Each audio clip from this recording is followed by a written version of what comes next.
glad this shit is getting massaged, bro.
Now she sits alone in a quiet room, clutching a medical report that has shattered her illusion of control. Her breath is uneven, her hands tremble. The words on the page don't change no matter how many times she reads them. A diagnosis, sharp, undeniable, irreversible. It speaks not only of her physical decline, but of something far deeper. Her body is breaking under the weight of a spiritual harvest she never thought she'd reap. Because Like my shit, bitch. He just looking at me. To her right now is not Like up. It isn't fate or misfortune. It's consequence. This is the moment when hidden seeds rise from the soil. The seeds she herself planted years ago. Be not deceived. God is not mocked. For whatsoever a man soweth, that shall he also reap. Galatians 6:7. Her life, once polished with pretense, is now collapsing under divine exposure. The beauty she flaunted has faded. The confidence that once charmed every room has turned to ashes. She feels the fear she once wished upon others. The fear of losing control, of facing a mirror that finally tells the truth. But here's what heaven wants you to see. This isn't about revenge. This is about revelation. Her fall is not meant to entertain you. It's meant to warn you. It's a divine demonstration that what's done in darkness eventually meets the light. God allowed her to walk in her own deception long enough for the lesson to complete itself. You were never supposed to see her pain as punishment, but as proof. Proof that you've been protected beyond your awareness. Proof that grace isn't passive, it's active, alive, and precise. While she moved in secret, plotting in silence, heaven was already building a wall around you. Think back to those nights when you couldn't sleep, when a strange heaviness pressed on your chest for no reason. That was your spirit recognizing the battle before your mind could name it. Angels were standing guard, intercepting what she sent your way. You didn't lose because you were strong. You endured because you were covered. And now, as her world unravels, heaven whispers, "This is not your doing. This is my justice." She is reaping the harvest of her own intentions, the fruit of every thought that wished your downfall. But the story doesn't end with her suffering. It's only beginning. Because Because behind her collapse lies the revelation of something far greater. The anatomy of betrayal. Betrayal rarely begins with hatred. It begins with admiration. The woman who now faces ruin once looked at you with wonder. She admired your peace, your confidence, the quiet grace that followed you wherever you went. You inspired her, but admiration, when left unhealed, can twist into something deadly. What began as curiosity became comparison. Comparison became envy. And envy, when it festers in silence, becomes the most dangerous poison of all. She never told anyone about it. Outwardly, she was your friend, the one who smiled when you succeeded, the one who clapped when others praised you. But behind those smiles lived a storm. In her heart, she began rehearsing quiet lies. They're not really that special. They just got lucky. If people knew the real them, they wouldn't celebrate so much. And with every whisper she told herself, resentment took deeper root. The Bible says, wrath is cruel and anger is outrageous. But who is able to stand before envy? Proverbs 27:4. Envy doesn't shout, it studies. It doesn't strike quickly, it plans. It watches from the shadows, collecting information, waiting for a moment of weakness. That's exactly what she did. While you were opening your heart, she was collecting your habits like data points. Your routines, your schedule, your preferences. All of it became her blueprint. She wasn't learning to celebrate you. She was preparing to replace you. And the cruelest part? You never saw it coming. Because betrayal doesn't approach wearing horns or hate. It arrives wrapped in loyalty. It mimics love so perfectly that you welcome it in. You couldn't have known that the same hands that hugged you would one day be the same hands trying to harm you. But what drives a person to cross that line? It's when admiration becomes obsession. When a heart so consumed with lack begins to believe, if I can't have what they have, I must destroy it. That's when jealousy becomes strategy. That's when comparison becomes warfare. And that's the line she crossed. For years, she carried her bitterness like perfume, invisible yet potent. It seeped into every word she spoke, every glance she gave, every prayer she twisted. She thought she could hide it, but heaven records everything.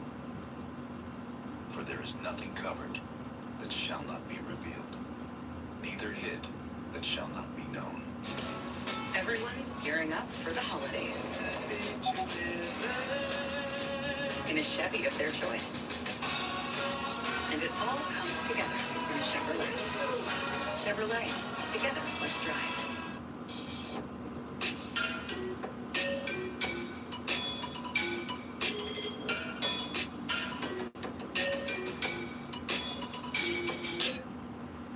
Luke 12:2.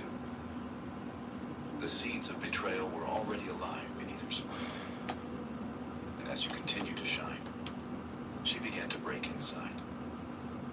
Her envy became the voice she obeyed. Her bitterness became her God. But divine protection does not sleep. Heaven does not turn away when darkness plots. The closer she got, the stronger the shield around you grew. What she meant for harm would soon become her undoing.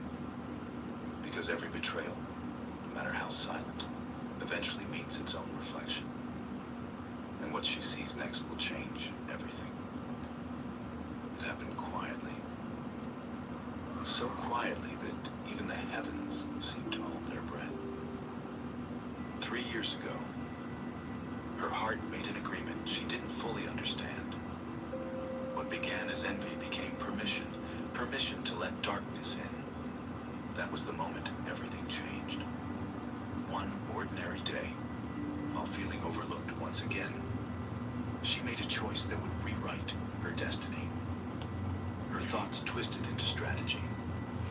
She wanted to see you fall, not dramatically, not publicly, but slowly, silently, like a flame that loses oxygen. She wanted people to say, I don't know what happened to them. They just haven't been the same. So she sought something vile, something no human should ever touch, a substance designed to harm without trace. She believed it was perfect, silent, invisible, impossible to detect. Her plan was simple. Introduce it into something personal, something you used every day, something close enough to touch without thinking. To her, it was brilliance. To heaven, it was blasphemy. Because what she didn't know, chosen one, was that God had already built a wall around you, a fortress she could neither see nor breach. The scripture says, for he will command his angels concerning you to guard you in all your ways. Psalm 91:11. And that's exactly what happened. The moment she reached to execute her plan, divine protection activated in silence.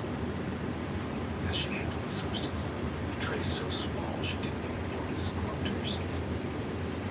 She thought she was safe.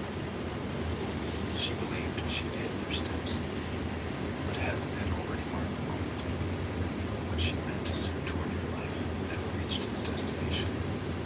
It reversed its course. Days passed, weeks, months. She smiled, thinking she had succeeded. She watched your peace and mistook it for weakness. She thought heaven had turned its face. But behind the veil of time, justice had already begun its slow march. The substance never touched your body. It entered hers. Not all at once, not violently, but with patience. The kind of patience only divine law can sustain. Like the very spirit that led her to it, the poison moved quietly, weaving itself into her body, her mind, her peace. For 3 years, it slept inside her, waiting, watching, growing. She went about her life, pretending all was well. But inside, decay had begun. The judgment she thought she escaped was alive within her, waiting for its appointed hour. And now, that hour has come. Her strength is fading. Her mind is fracturing. Her breath shortens in the same way her compassion once did. She looks for answers, but the doctors can't explain it. What she's facing isn't just illness. It's consequence. Because heaven keeps perfect records. Every act, every motive, every secret intention finds its echo. And when the echo returns, it never misses its mark. Her story didn't end the day she touched that poison. It began, but not as she expected. What she crafted for your end became the seed of her own. Divine justice does not rush. It waits, silent, measured, patient. It allows time to reveal what words cannot. And now, as her body trembles under the weight of her own actions, heaven whispers, this is not revenge. This is alignment. Chosen one, hear this. Her suffering was not designed for your satisfaction. It was designed for your understanding. What you are witnessing is proof that God's justice is both righteous and precise. Be still and know that I am God. Psalm 46:10. He does not strike in haste. He watches, he warns. When the appointed moment arrives, he moves with perfection. While she whispered your name in darkness, heaven had already written your deliverance in light. Every curse she crafted dissolved before it reached you. Every shadow she sent was intercepted mid-flight. She believed she was unseen, but her every thought was recorded in the courts of heaven. For the Lord will fight for you, and you have only to be still. Exodus 14:14. Understand this. Justice in the kingdom of God is not about punishment. It is about restoration, a divine balancing of what was thrown off course. What she unleashed into the world demanded resolution, not because God needed to prove his power, but because he needed to protect his promise. promise. They don't want you to know about it. Hey, did you know you might get a big cash pay? You are that promise. There were moments when you questioned why certain people walked away, why opportunities closed without reason, why peace seemed to disappear from your surroundings. You blamed yourself, but heaven was shielding you. Every delay was defense, every rejection was protection, every disappointment was God's redirection away from danger you could not see. Meanwhile, her world began to crack from within. The things she built to disguise her guilt, the laughter, the control, the confidence, started to crumble. The sickness that now eats at her bones is not merely biological. It's the weight of unrepented choices pressing against a soul out of alignment with truth. She doesn't understand that what's happening in her body is the reflection of what she sowed in her spirit. And yet, even here, mercy lingers. Because God's justice, though sharp, is never cruel. He allows consequence not to destroy, but to reveal. Her pain is her mirror. The only way left for her to see the truth she refused to face. You, chosen one, are called not to gloat, but to grow. Let this be a holy warning. Not all that falls apart around you is tragedy. Sometimes it's heaven sweeping away what can no longer stay. Sometimes God dismantles the counterfeit to make room for the authentic. So lift your head. Don't fear what's collapsing in your past. What feels like judgment for her is protection for you. What looks like loss is the clearing of sacred ground for your next miracle. Because divine justice never ends with destruction. It ends with revelation. The kind that shows you just how deeply, how fiercely, heaven has been fighting for you all along. There was a time when her heart wasn't this dark. She wasn't born wicked. No one ever is. In the beginning, she was drawn to you. Not with hatred, but with admiration. She saw your peace and mistook it for luck. She saw your favor and believed it was unfair. What she didn't realize was that she was gazing at something divine, something that can't be earned or copied, the light of one who has been chosen. But admiration left unhealed becomes infection. When a heart refuses to be grateful, it starts to compare. And when comparison festers, it gives birth to envy. That's where her story turned. She wanted what you carried, but she didn't want the cost that came with it. She desired your crown, but refused your cross. At first, she hid it well. Her smile still looked genuine. Her voice still sounded warm. But in the unseen corners of her mind, she began rewriting the story. One where she was the victim and you were the thief. She convinced herself that you had taken what was rightfully hers. And once the lie was complete, it no longer felt like sin. It felt like justice. That's how darkness always begins, with permission disguised as reason. She told herself, I'm not jealous, I'm just hurt. She whispered, I deserve this more than they do. Those words became her gateway. What she fed in silence began to consume her peace. Envy doesn't shout, it corrodes. It eats through the soul like acid through glass, leaving everything fragile, everything distorted. The Bible says, for where envy and self-seeking exist, confusion and every evil thing are there. James 3:16. That was her reality. Confusion filled her life because envy had taken the throne of her heart. He's coming in the driveway.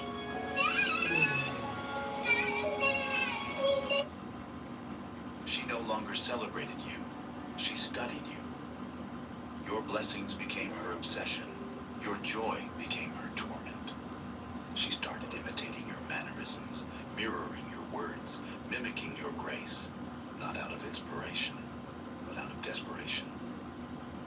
But here's the truth she never grasped. divine favor can be observed, but never stolen. It can be admired, but never imitated. The anointing on your life is not a garment to borrow. It's a covenant written in heaven. And when she tried to wear what wasn't hers, she tore the fabric of her own soul.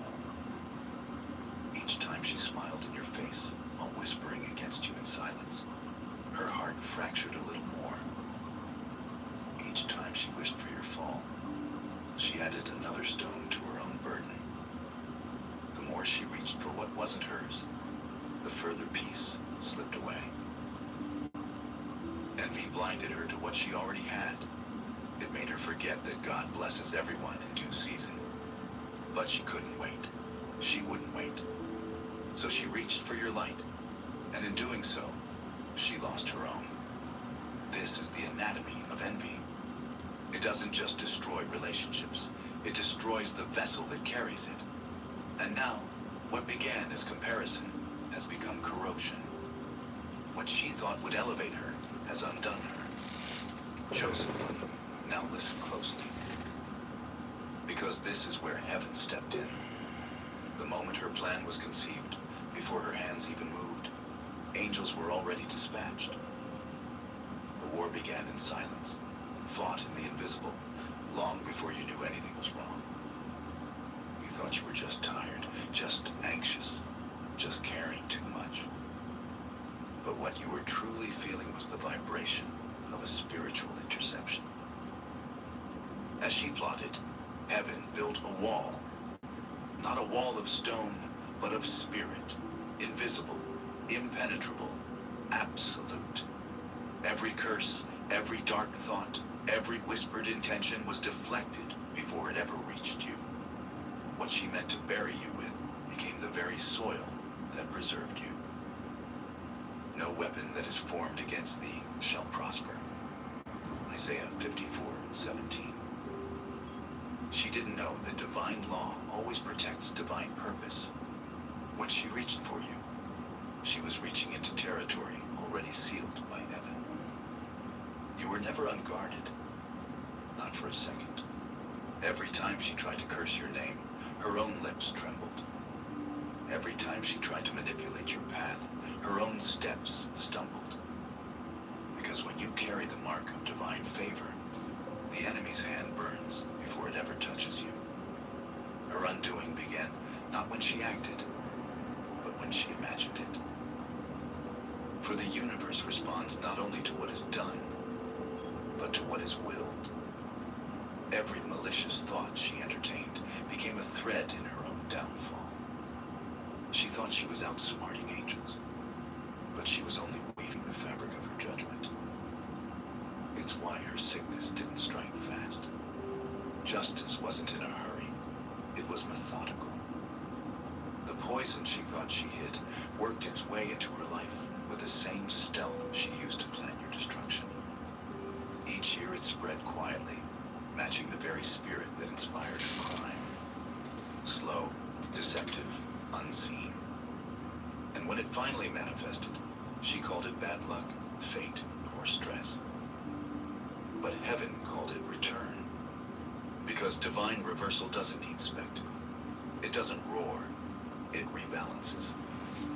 God didn't need to humiliate her to prove his protection over you. He simply turned her weapon into a mirror. Damn. She became the living evidence that you were never abandoned, that grace is not passive. It's protective. And through it all, you were walking freely, unaware that war had even touched your doorstep. While she was whispering curses, you were breathing grace. While she was setting traps, you were stepping into blessings.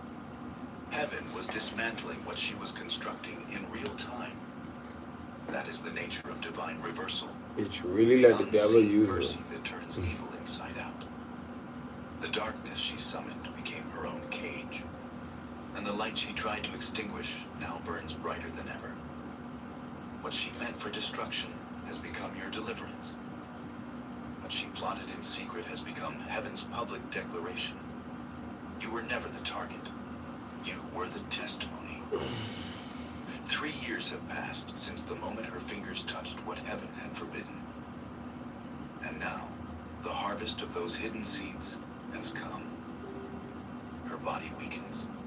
Her energy fades. Ever found yourself scrambling? Bitch look tired than a bitch. That hoe look tired. Yeah. Hi, I'm Priscilla, and I want to share how borrows. How you look like that? Doctors are baffled. Tests show nothing that can explain the weight pressing on her chest, the tremor in her hands, the exhaustion that clings to her bones. But the truth is not in the charts. It's in the spirit. What she carries is not just sickness, it's consequence. It's the echo of every whisper she spoke against you. It's the invisible return of every dark intention she planted in secret. Her suffering is not punishment. It is revelation. The natural world is merely catching up to the spiritual law that's been in motion since the day she reached into your life with darkness. And though you may feel a strange mix of sadness and awe, know this: heaven is not cruel. God is not interested in vengeance, only justice. For whatever one sows, that will he also reap. Galatians 6:7. Her pain is not entertainment, it is evidence.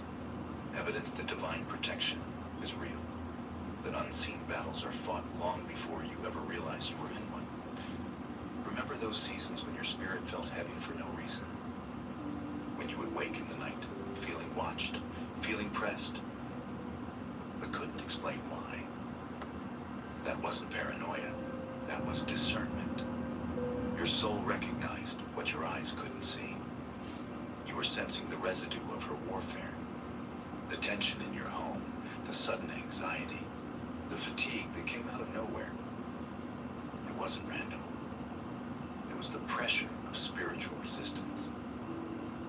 Yet through every unseen attack, heaven remained unmoved. Angels stood guard, and your name stayed sealed in the palm of his hand. While she walked around convinced she had escaped consequence, the truth was already written. The same God who saw her plot in secret also numbered your days with promise. And now, her story stands as divine proof. The very woman who wished you to collapse has herself been brought low. Not by cruelty, sir, but by divine correction. Her voice, once confident, is now trembling. Her nights, once restful, are filled with regret. And deep down, she knows this isn't disease, it's reckoning. But don't let pity turn into pride. Let it turn into praise. Because the reason you're still standing isn't that you fought harder. It's that heaven fought for you. The Lord shall fight for you, and ye shall hold your peace. Exodus 14:14. She thought her plan succeeded because you didn't react. But silence is the strategy of the divine. While she celebrated what she thought was victory, God was quietly drafting her lesson and your deliverance. The aftermath of her sin became the stage for your revelation. And as her world decays, yours begins to bloom. Proof that darkness never wins against one who is chosen. The clouds have begun to part.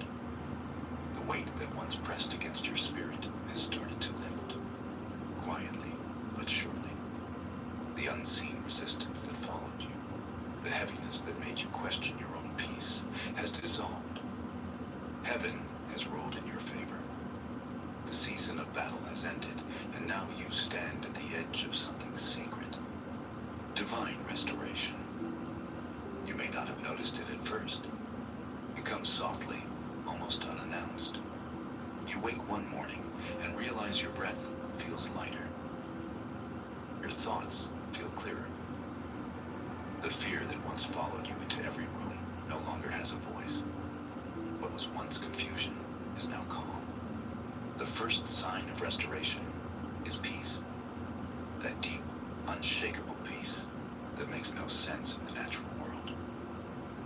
It is heaven's way of saying, the war is over. The second sign comes through opportunity. A door that's been sealed for years suddenly swings open. You don't have to chase it. You don't have to strive. It opens effortlessly because the spiritual block that once held it shut has been removed. You walk through, not in anxiety, but in flow, because what's yours no longer resists you. And then comes the third sign, divine connection. Someone new steps into your life, not with pretense, not with hidden motives, but with purity. Their presence feels like confirmation. These boots are made from a single piece of premium American leather tanned in Pennsylvania. They're built to last. The leather is pretty special. Not coincidence. They don't drain you. They refresh you. They speak life, not doubt. You feel peace when they're near, not tension. That's how heaven restores, not just by giving back what was stolen, but by surrounding you with what's clean, pure, and aligned with your new season. What was delayed is now moving. What was held back is being released in full measure, because your endurance has been recorded. Those who sow in tears shall reap in joy. Psalm 126:5. Every night you wept in silence. Every time you held on when no one knew you were breaking. Heaven counted it. And now, divine compensation is being released. You are stepping into acceleration, not just recovery, but overflow. God is not returning what was lost. He is multiplying it. The blessings that seemed trapped behind invisible walls are now flooding toward you. The very pressure that once tried to bury you is now pushing you upward. And while she faces the echo of her own actions, you walk beneath open skies. You were never the victim of her plot. You were the beneficiary of God's protection. Her collapse marked the beginning of your rising. So lift your eyes. Chosen one. What was broken is being rebuilt. What was hidden is being revealed. What was meant to destroy you has been turned into the foundation of your testimony. This is your restoration season. Not just of things, but of self. You're not just healed. You're transformed. The light that once drew envy now draws destiny. The favor that once provoked attacks now attracts alignment. And heaven whispers, you survived the dark because you were meant to shine. Chosen one. Restoration is not the end of the story. It's the beginning of your stewardship. What you've endured wasn't only for survival, it was for wisdom. God didn't just protect you so you could celebrate. He preserved you so you could discern. From this moment on, your greatest weapon will no longer be your strength, but your awareness. Because when heaven restores, it also refines. This new season calls for a sharper spirit, a cleaner heart, and a quieter mind. You must protect what God preserved. Guard your atmosphere the way a warrior guards the gate of a kingdom. Be careful what energy you allow into your space. Not everything that appears calm is peaceful. Not everyone who smiles is safe. When something unsettles your peace, pause. That's not overthinking. That's discernment. Peace is your divine compass. Pause. That's peaceful. Not everyone who smiles is safe. When something unsettles your peace, pause. That's not overthinking. That's discernment. Peace is your divine compass. When it disappears, that's your signal. The enemy rarely returns in the same form. Sometimes it wears new faces, speaks softer, and approaches through kindness. That's why you must stay anchored in stillness. Be sober, be vigilant, because your adversary the devil is a roaring lion, walketh about, seeking whom he may devour. 1 Peter 5:8. Don't let fear rule you. Let discernment guide you. There's a difference between suspicion and spiritual sensitivity. Suspicion sees enemies in everyone. Discernment recognizes energy without hate. You don't need to expose anyone. You only need to stay aligned. Keep your environment clean, not just physically, but emotionally. and spiritually. Stripe and Square are quietly skimming 3 to 4% of every sale you make. It's basically a silent tax on your business, and it's costing you thousands. Enough is enough. Think. Clutter invites confusion. Purity invites presence. Speak life over your own soul every morning. Yeah, Lord. Say, Praise God. today I walk in light, Praise God. in Make purpose, and in peace. peace. Nothing sent to harm me shall prosper. Forgive, not because they deserve it, but because your future requires it. Forgiveness isn't weakness. It's the unlocking of your next level. Holding on to pain is like drinking poison and expecting someone else to die. You can't rise while you're chained to resentment. Let it go, not to erase the past, but to release its grip. Remember, the same God who defended you in silence will direct you in peace. You don't have to be paranoid. You just have to be present. Keep your focus steady. Protect your time, your thoughts, your faith. You've walked through spiritual fire, and you've come out refined. Don't return to old patterns now that you've been purified. And as you move forward, speak blessing, not bitterness. You are no longer a victim of warfare. You are a vessel of witness. The proof that light outlasts darkness lives inside your story. So walk differently now. You've seen too much not to. Walk with authority, not the loud kind that demands attention, but the quiet kind that shifts atmospheres. Carry your peace like armor. Guard your joy like treasure. And let your very presence remind the world that those chosen by God are never truly broken. They're only rebuilt stronger, wiser, and untouchable. Because to be chosen isn't about privilege. It's about purpose. And now that you've seen what grace can do, heaven expects you to live like you know. Now, chosen one, let your spirit be still. The story has been told, the truth has been revealed, and heaven's justice has spoken. What remains now is the sacred moment of alignment, where you hand back to God every burden you once carried, every fear that once chased you, every shadow that once whispered your name. Close your eyes. Take a slow breath. This isn't the end. This is your unveiling. You did not survive by accident. You were preserved by divine strategy. The enemy waged a silent war against your peace, but heaven's defense was louder than her deceit. You walked through storms that were never meant for you, and yet not a single drop drowned your soul. You were shielded when you didn't even know an arrow had been fired. That is not luck. That is the providence of God. Now lift this prayer from your heart. Heavenly Father, mighty deliverer, righteous judge, and merciful King, thank you for the shield we never saw but always felt. Thank you for your angels who guarded us while we slept, for your spirit that whispered truth when lies tried to steal our peace. You are our fortress, our hiding place, our unshakable refuge. We release every remnant of fear and confusion. We declare that every shadow has lifted, every curse has collapsed, every weapon has failed. We stand today not as victims, but as victors, not because we fought, but because you carried us. Pause. Let those words breathe through you. This is your moment of divine compensation. The same God who turned poison into protection is now turning delay into destiny. The blessings that were once stuck are being rerouted to your doorstep. You will not have to chase them.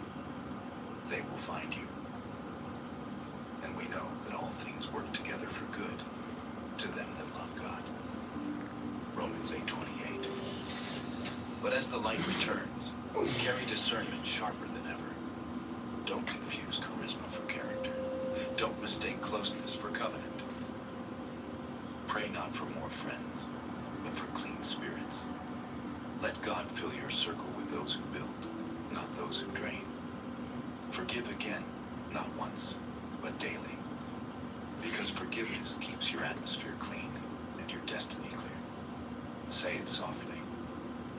release what tried to destroy me. I release what I tried to bless what destroy could me. not break I me. bless what could not break me.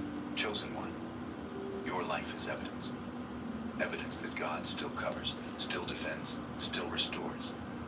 You are the living proof that no trap set in silence can overpower a destiny protected in the spirit.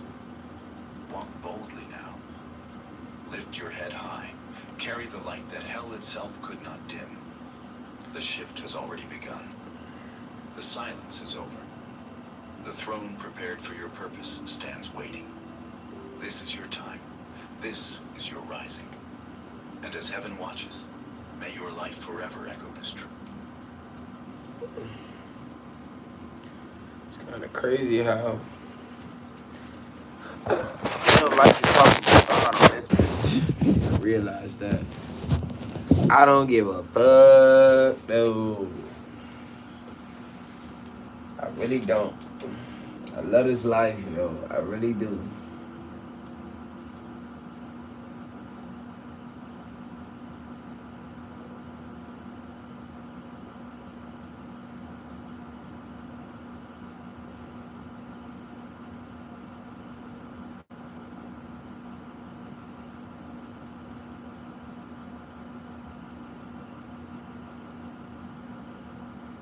Something is shifting tonight.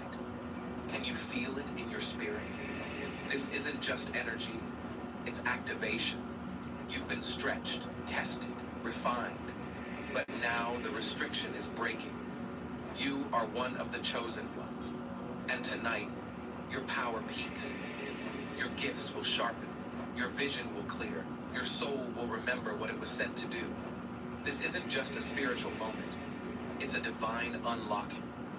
Heaven has opened the gate, and you're walking through it in full power. Comment 111 if your spirit is already on fire.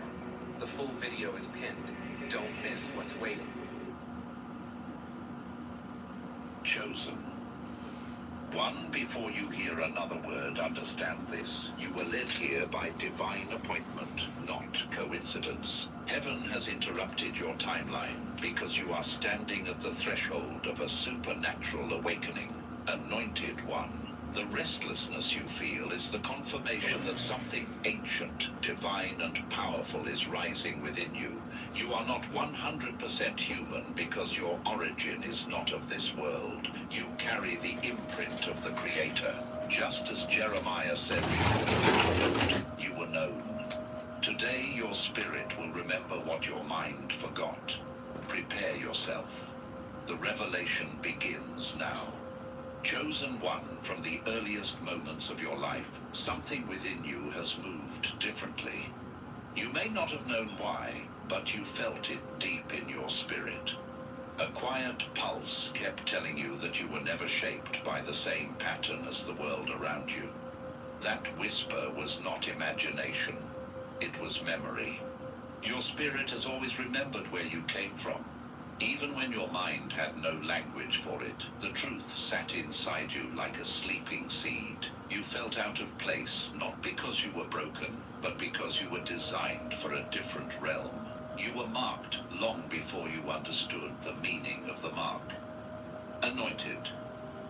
1. Nothing about you is accidental.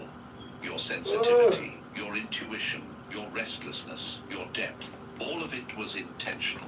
You were crafted with divine fingerprints on your essence. This is why you move in ways others don't understand, and why the world has never truly known what to do with you.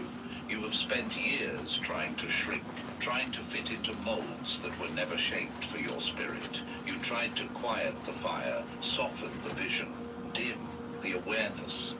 But every time you tried to fit in something inside, you resisted. That resistance was your true identity, refusing to be buried. I've walked through that same struggle.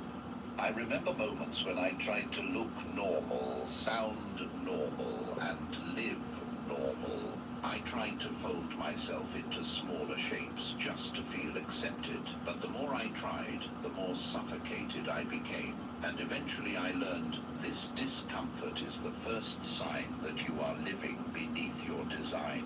Chosen. One heaven, is calling you out of that discomfort now. Your difference is not a flaw, but a signal. It is the evidence that you carry something sacred, something ancient, something different. Hey, gang. Go ahead. Hey, go ahead. Go watch 3 weeks ago. Go watch 3 weeks ago on my YouTube. Every live I ever posted is on YouTube. It's like a movie. It's literally a movie. You'll see the numbers that we did do to where we are now. You think I don't know they want to hear me? They want to see me crashing out. You know, doing the stupid shit. I already took my energy back from all these fucking losers. Now they out the way. This is how I like my shit though. Dolo. I'm dolo. I could do what I want. I don't gotta be trying to battle against niggas and bitches. You know what I'm saying? So I'm really cool. I ain't tripping on the views or the extra shit. That shit gonna come. You feel me? But yeah, I'm gonna keep going. You can't stop this shit, nigga. You see what I'm doing? I'm up listening to God. It be alright. Trust me, I got this shit. I appreciate that though. Hey, drop a like and a sub next time you tap in though. You gotta drop that like and that sub next time you push up in my shit. Fine. You are not 100% human the way the world understands humans. You are spirit. Yeah, this shit about me though, gang. This shit ain't about them. Cause I mute this shit for real. I'm not gonna do that. They need to hear this shit.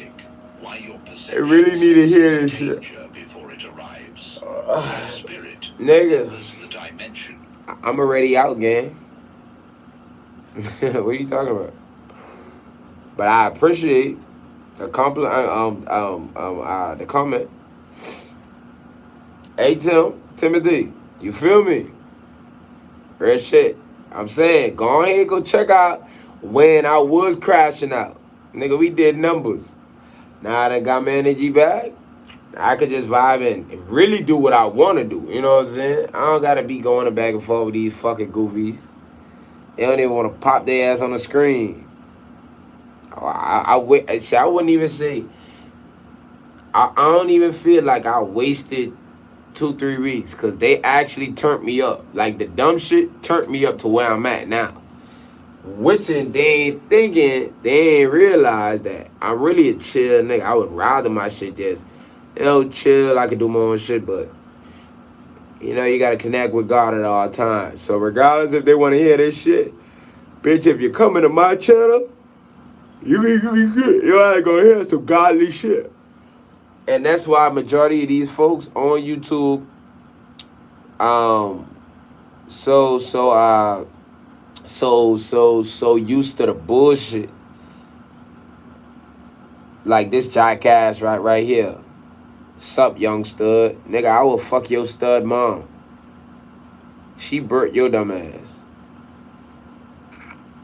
You was a bitch. Like hey, God.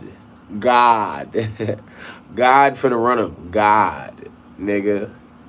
Like y'all niggas be so fucking flunky, bro. I'm speaking about some serious shit, and here goes the devil. He didn't know I'm Lucifer in the flesh. Nice to meet you. Y'all little demons ain't got shit on me, boy. You better go tap into the real devil. I'm him. You want to do any demonic work? Come check in with Lucifer, nigga. You ain't no real demon. Y'all niggas be playing demons and shit. I'm the biggest demon out there, gang. Like, for real. If I was you, I'd delete that shit before you can't ever see my shit again. Y'all niggas be out y'all fucking mind, B.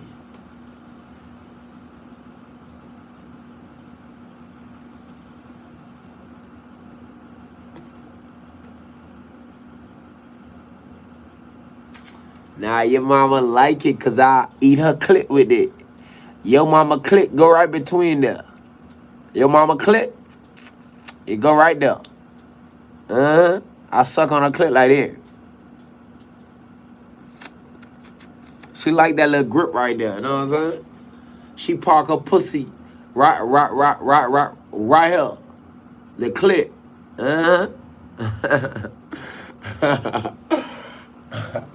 It's crazy how y'all niggas just come on a man. You gripping 87-year-old woman.